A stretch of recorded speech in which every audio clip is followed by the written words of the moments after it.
After all is said and done, what is church all about? What are we driving at? What is the end of it all? Is it the attendance of a good church? It's good, but not necessarily. Is it the enjoyment of good worship or good music? Oh, we had a wonderful time of worship today. Powerful music. Oh, the presence of God was so heavy. Is that the end of it all? That is part of it, but not necessarily the end. Is it participation in church activity, such as I am a faithful usher, a faithful choir member, a faithful minister, even pastor, or I don't miss church? Is that all that there is? It's part of it, but not necessarily. Is it the experience of blessings and breakthroughs? That is, wow, thank God for our church. A lot of blessings happen, a lot of breakthroughs, a lot of miracles take place. Man, it's so powerful. Is that the end of it all? Is that the ultimate of it all? It is part of it, but not necessarily the ultimate. Is it the possession of a church language or church attitude where we have mastered how to say, bless you, God is faithful, it is well, and those kind of statements? It's part of it, but not necessarily. What is the ultimate of Christianity? After all is said and done, what is it that we are to do so that it does not appear like we wasted our time or like we wasted our lives? I'm going to mention 5 things. Number 1 is quality relationship with God.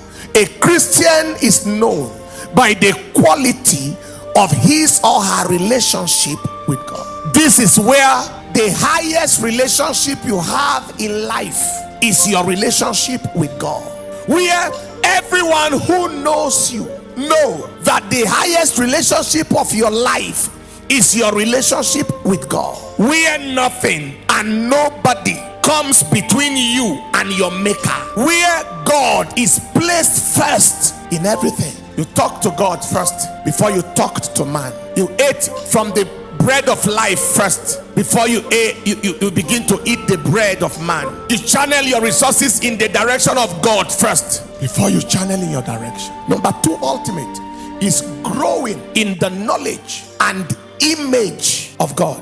What is the proof that you are making progress as a Christian? It is proved by your increase in the knowledge of your maker, the increase in the knowledge of your God. That between where you are today and where you were last year, the difference is clear. You have gone further with God. What is the proof that you are truly a Christian? It is proved by the fact that you are looking more and more like your maker. You are becoming more and more loving like your creator. You are becoming more and more honest and truthful. Beloved brothers and sisters, there are people who have been in church for 16 years. Not one thing has changed. It's a waste of life. It's a waste of time. There are people who have been in church for 10 years.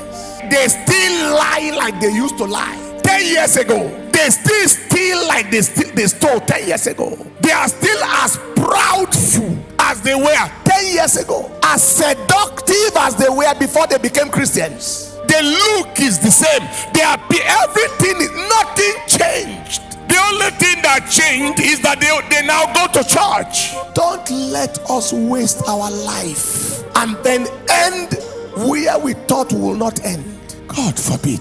Smith Wigglesworth said, if you remain on the same spiritual plane for 2 consecutive days, you backslid.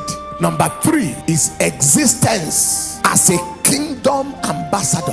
That is, the child of God does not live for himself. The real Christian does not live like he owns his own life. You live for him. You die in him. You walk to glorify him. You dress for him. You dress for him. So before you are concerned about whether people like your dressing, be concerned about whether he likes your dressing. To be a Christian means you relinquish every claim to your own life. I used to own myself before I came to Christ, but now I don't own myself. Number 4 is transforming lives for God. Christianity is not Christianity until you are a mobile epistle. Christianity is not Christianity until the Christian has become a mobile epistle. That is a walking Bible. they read you like they read the Bible. And people know what to do as they read you. How many of you know that the normal unbelievers don't have Bibles? And how many of you know if they have, they don't read it? It is you they are reading. Every child of God whose life is not changing other lives is a waste of investment. I am not saying that you preached. I'm saying that they observed you and changed. The realm of preaching is another matter. That one you are trying to convince people. This one, God is saying your life should convince them. Transforming lives by your life. That is the ultimate of Christianity. How many individual lives are escaping hell for heaven because they saw your life, not that you preached? Number 5 is readiness for heaven. Thus must we pass from this earth and its toiling. Many people think that the way to eternity, you have to go in a vertical direction. That is, the line is drawn. That from here, by the time you reach here, you go to eternity. Well, that is what we born again Christians believe, that we will reach at the end of our journey at age 80, age 90, 100, then we pass to eternity. But you see, on this straight line, anybody who does not know God, it's not compulsory that he will reach the end of the line. He can branch into eternity anytime. Just branch. Some branch here, some branch at this end. Readiness for eternity is what guarantees ultimate arrival in eternity. Please, beloved brothers and sisters, that is the ultimate of Christianity. It's not activity. It is not I didn't miss church. It's not I am a part of so and so group. It's not we enjoyed the worship. In fact, everybody was crying while worship was on. It's not I'm a good faithful tither. It's not still the ultimate. Just outline some things right there. I would like us to run with it so that our profession of God is not in vain.